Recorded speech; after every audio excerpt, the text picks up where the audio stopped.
Is it giving Joan of Arc chic? How about now? Okay, quick story about this sword before we get into the video. I'm gonna go put it down though. That thing is completely real. That is a historic replica, so it's made using the exact specifications of the real version of whenever that sword came from. I don't actually remember what year it's modeled after, but I do know how seriously the manufacturers took making it an identical replica. The curiosity got to me, so I found the paperwork and I looked it up. I think the one we have is all the way on the right. I love history and I find this time period absolutely fascinating, so the short version is: this is modeled after a sword of war from the period around the year 1300, and it was found in North Germany. It was made as an homage to the masterful craftsmanship who made the swords that have become the iconic image of the medieval knight. It is historically accurate, and to be honest, just pretty cool. Why do we have it? You know, that's a really good question, and I'm not really sure beyond the fact that my husband works in the movie industry. He did not work on Game of Thrones, but around that time is when we got our hands on it. So I know that it's related. I'm not really sure exactly how, but I know that we keep it in very safe proximity away from me. Most importantly, I am way too accident prone to be in proximity of really anything sharp. We also make sure to keep it very far away from our dogs. It is incredibly sharp and actually scares me, but I still think it's like kind of cool because I like history. So the kind of thing I like to appreciate from afar. Anyway, what on earth does any of this have to do with makeup? A few weeks ago when we saw the MAC Viva Glam campaign from Chapel Roan, I was immediately taken back by the photography from that, as was my good friend Beth from A Little Night Makeup, whose channel I will link in my description box. I have mentioned her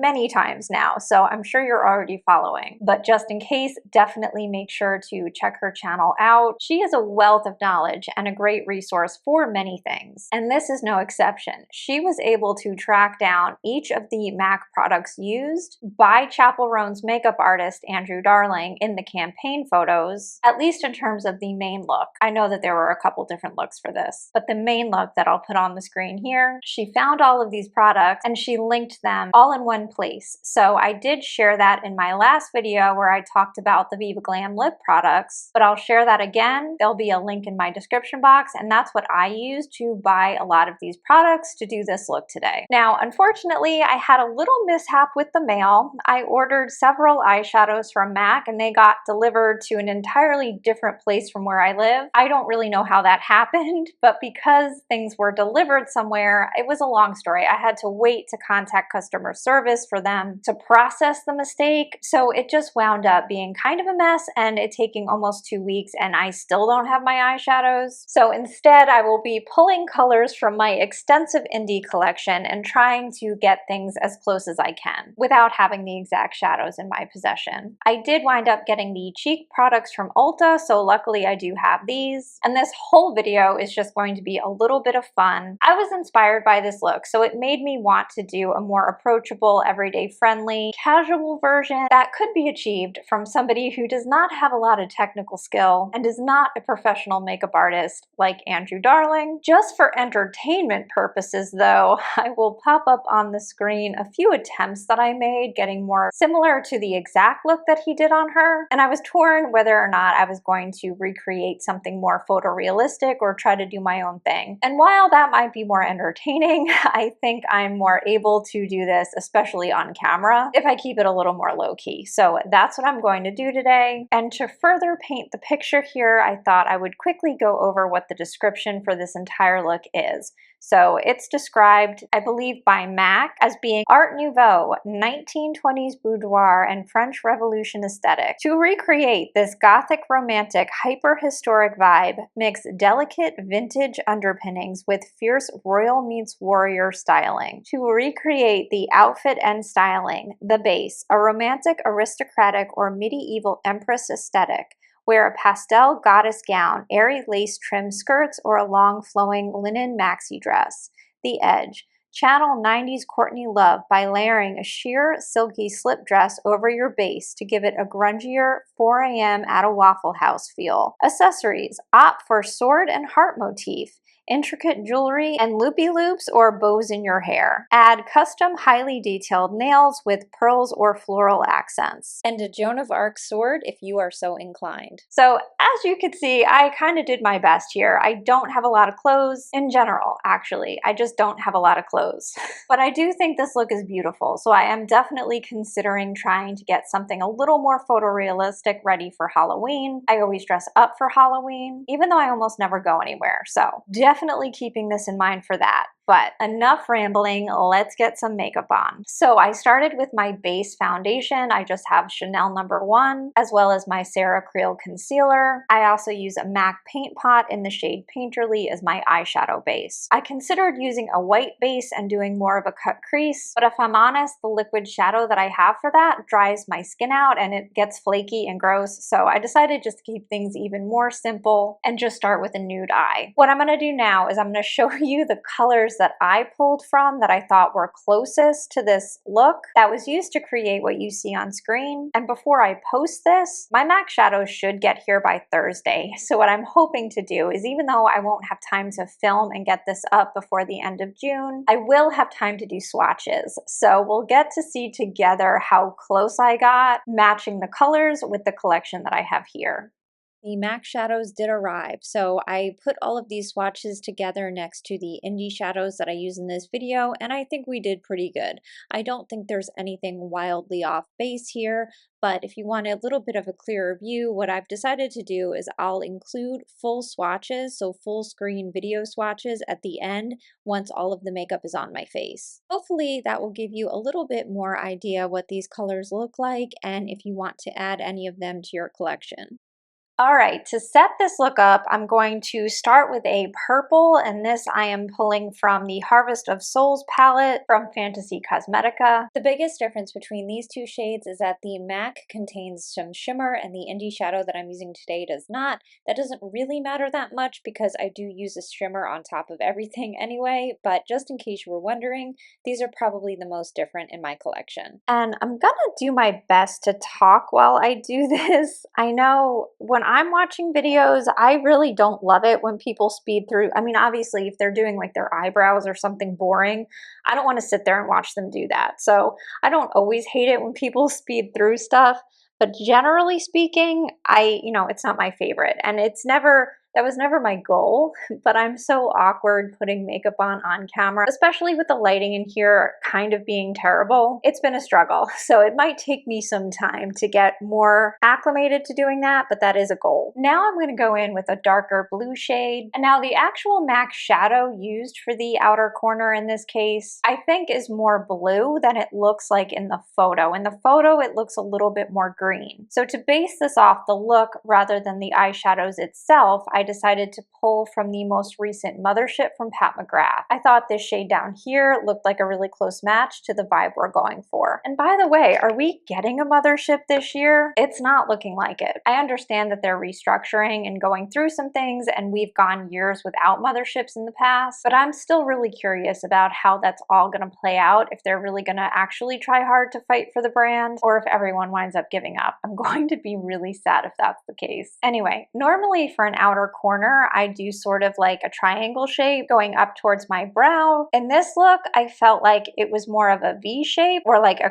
curve around the eye, which I thought was really cool. So I'm going to try to do something like somewhat similar. I don't know how close we'll get, but I'm sure the fact that I don't have the biggest real estate around my eyes and it gets less every year, I'm sure that's not doing me any favors right now, but all right, well, I'm definitely keeping it real. You will always see everyday realness from me because I'm not capable of anything else.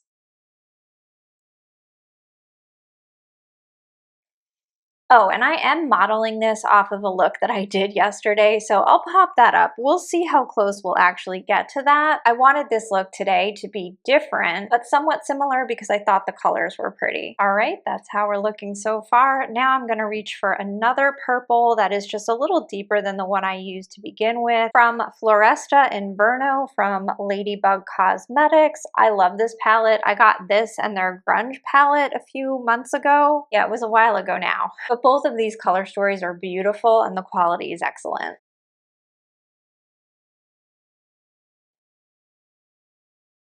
Okay, I went in way too hard with that. We're just gonna try to tone that down. Actually, I'm gonna take this down a little bit onto the eyelid. I know in the picture, he kept her eyelids very light, so I'll go in with a lighter purple, but I just felt like it was easier for somebody who can't do straight lines to keep everything a little bit more watercolory, I guess is a good way to describe it. All right, now I'm gonna go for the color that I had the hardest time duping, which was this like brown but mustardy ochre type of shade. I don't know how close I actually got, but honestly, this is kind of a hard color for me to wear either way, which is a shame because I do like grungy tones in general. But I think the two that I found that were the closest were both from Glaminatrix. So I was looking at this one from Nocturnal, as well as this one from Tones of Turd. So I'm gonna start with the one from Nocturnal in Gloom, and I'm gonna kind of go around the edges.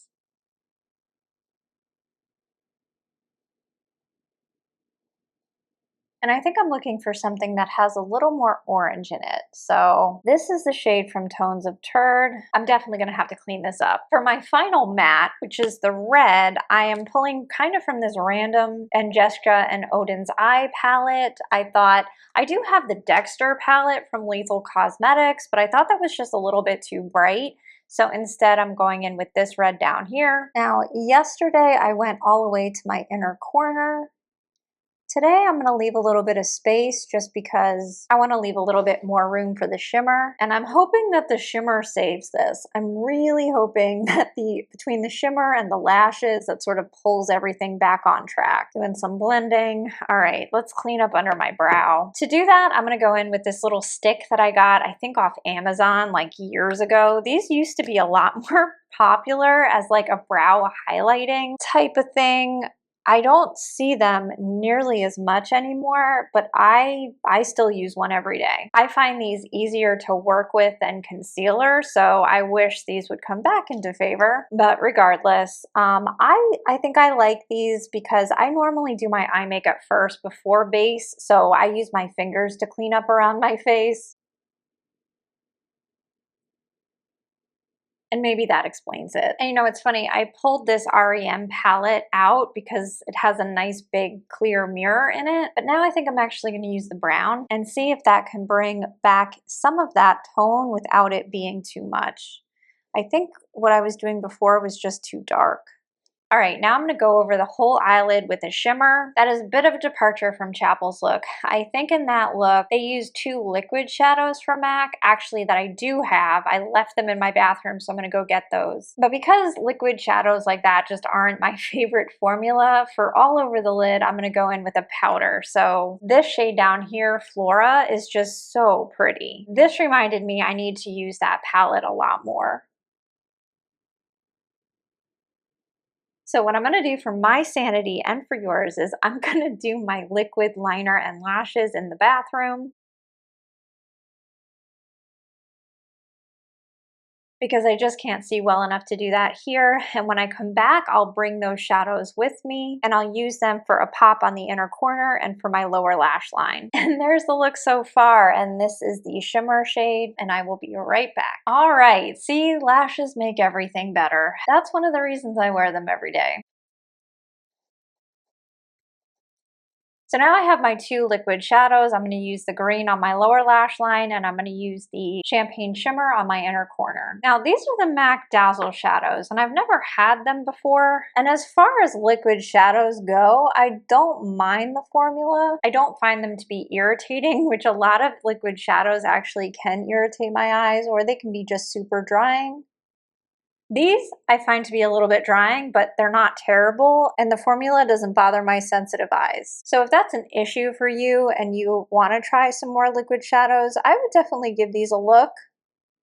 I think especially this champagne shimmer shade is quite beautiful. But anyway, I do always love an inner corner shimmer. So there we have Not Scared to Sparkle. Next, I'm going to go in with a white liner. I know in Chapel's look, she had a very distinct white triangle going on over here. I think how I'm going to incorporate that is just with white eyeliner. I'm going to make it slightly graphic for me, graphic liner for somebody who can't draw straight lines, and then we'll add some green on top of that. My other idea for this was to go in with the Prada eyeliner in the lavender shade. I think that could work too, but just to keep things simple. And by the way, this is my absolute favorite white eyeliner of all time. This is the Makeup Forever. I use Boundless Bisque every single day. White being such a hard color to formulate for in an eyeliner is proof that I think these are the best liners that I've ever used. I'm quite biased though, and I'm definitely looking for something that's pretty specific since I'm mostly only ever using them in my waterline.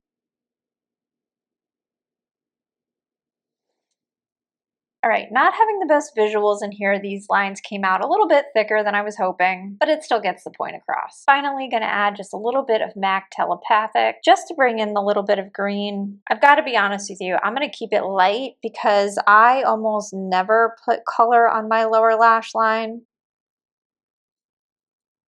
because I never like how it looks. And I think I just feel like it's aging. It kind of baffles me because I know so many women who are much older than me even look great with lower lash pigment. It's just something about my face. Maybe it's my extensive hollows under my eyes. I don't really know what it is, but that's the real reason. It makes me feel self-conscious. It's not deeper than that. But I needed to add some green, so that's my pop of green. And that's it. That's the look. I have to give so much credit to Andrew Darling because I never would have combined these colors. That is why artists exist. They do beautiful work for us to enjoy, but they also inspire us all the time, really. I mean, even if you think about fashion, what goes on the runway is not typically what we see in stores, but we do see some version of that. And while makeup is certainly different, it's similar enough. I've definitely seen color combos become popular because of that, and I think that's really cool. So I love this. I was disappointed that I didn't have the exact colors, but I think these are close enough. And I think projects like this are a good excuse to go through our own collections and remember some of these amazing palettes that we may have forgotten about. I know I certainly did. Now we'll go in with blush. I'm going to start with the powder blush in Copper Tone because this is more of a bronzy bronzer type of thing. So I think it could help give some definition. Even though I think this is the shade that's closer to the apples of the cheeks in Chapel's look, I need a little contour, so. All right, and there you go. I think out of all of the makeup that I bought, this is actually the thing that I'm happiest about because it is not a color I would in a million years choose for myself. To me, this looks orange. I really don't like orange on my skin. However, it does this crazy thing where it almost looks rosy. I don't know how it looks so different on my face than it does in the pan, but I am thrilled with this shade and I will definitely keep using this. I'm less thrilled about this shade even though I do love the Glow Play formula. It's one of my favorite blushes. I think I've actually hit pan in Blush Please. So this is big diva energy and I can absolutely make it work. I just know myself well enough to know that it's probably not going to be my new favorite shade. And it is hella pigmented.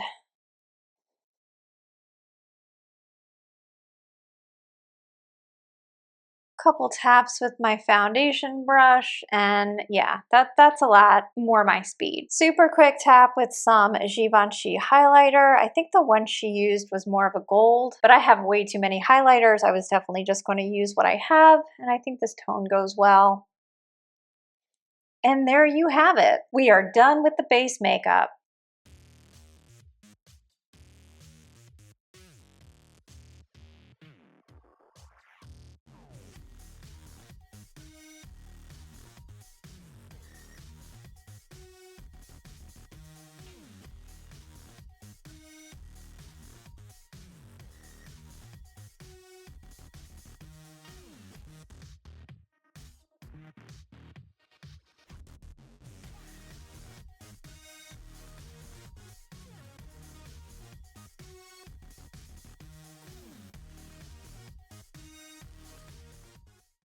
Now I'm going to finish up with lips. I'm not going to go in depth on the Chapel Roan Viva Glam lip product, only because I already did that in my last video. So I'm going to link that video in the description box. I will throw up some quick lip swatches just so you can get an idea of each shade on its own. But today we're going to do a combination. And very quickly, I wanted to point out in my last video, I think I talked a little bit about the charity aspect of Viva Glam. And in that, I mentioned that it is always better to give directly to to charities rather than buy products. And I think when I said that, I meant in general. I definitely wasn't directing that towards the Viva Glam campaign because unlike most Pride releases, they give 100% of the profits to charity. All of it. I mean, MAC has done more for LGBTQIA+ charities than I think any other company, to my knowledge, that sells products. So I want to give them so much credit for that. And even though I do still also give directly to charity, I don't feel bad purchasing this. It's not rainbow washing in the case of MAC. They show up and they make an important contribution. So I definitely wanted to make that clear. This truly is unlike most of the Pride releases. On that note though, I will include the charities that I'm donating to this year in the description box. I always choose the Trevor Project because they have such a wide reach, along with a local to me charity. I believe in vetting charities, so I always do that. All right, with that out of the way, let's go in with Night Moth. I think this is such a cool color, but I'm not gonna lie, it is a little bit difficult for me to make this look natural on me.